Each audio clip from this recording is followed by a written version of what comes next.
and good liquor, and a very small income to supply their wants, made her eager to regain the friends she had so carelessly sacrificed, and she addressed Lady Bertram in a letter which spoke so much contrition and despondence, such a superfluity of children, and such a want of almost everything else, as could not but dispose them all to a reconciliation.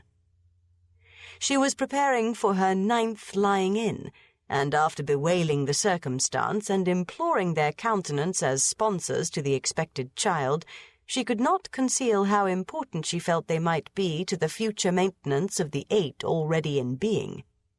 Her eldest was a boy of 10 years old, a fine-spirited fellow who longed to be out in the world, but what could she do? Was there any chance of his being hereafter useful to Sir Thomas in the concerns of his West Indian property? No situation would be beneath him. Or what did Sir Thomas think of Woolwich? Or how could a boy be sent out to the East? The letter was not unproductive. It re-established peace and kindness.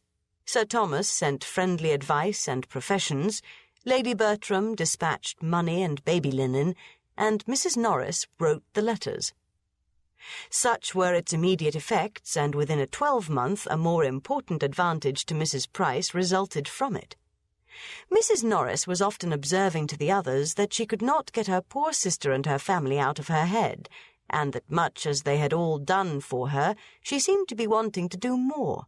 At length she could not but own it to be her wish that poor Mrs. Price should be relieved from the charge and expense of one child entirely out of her great number.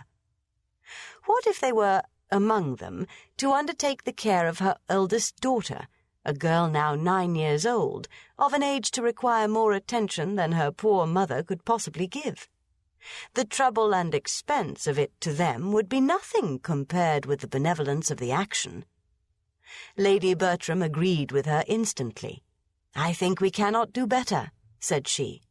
"Let us send for the child." Sir Thomas could not give so instantaneous and unqualified a consent. He debated and hesitated. It was a serious charge. A girl so brought up must be adequately provided for, or there would be cruelty instead of kindness in taking her from her family. He thought of his own 4 children, of his 2 sons, of cousins-in-law, etc., but no sooner had he deliberately begun to state his objections than Mrs. Norris interrupted him with a reply to them all, whether stated or not. "My dear Sir Thomas, I perfectly comprehend you, and do justice to the generosity and delicacy of your notions, which indeed are quite of a piece with your general conduct.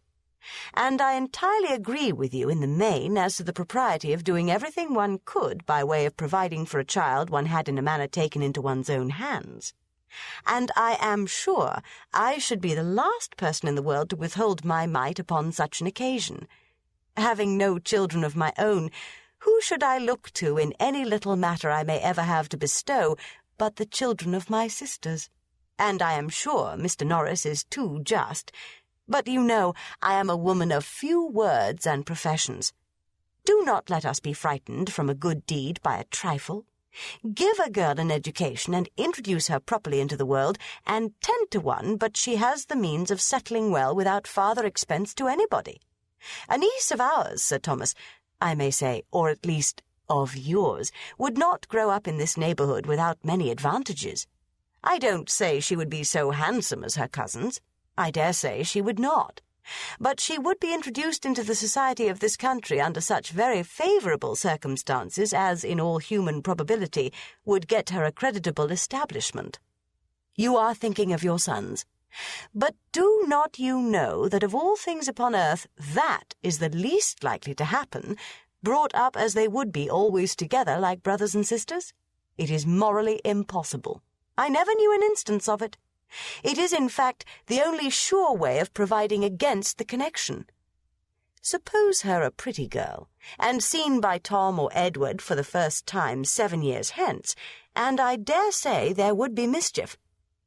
The very idea of her having been suffered to grow up at a distance from us all in poverty and neglect would be enough to make either of the dear sweet-tempered boys in love with her. But breed her up with them from this time, and suppose her even to have the beauty of an angel, and she will never be more to either.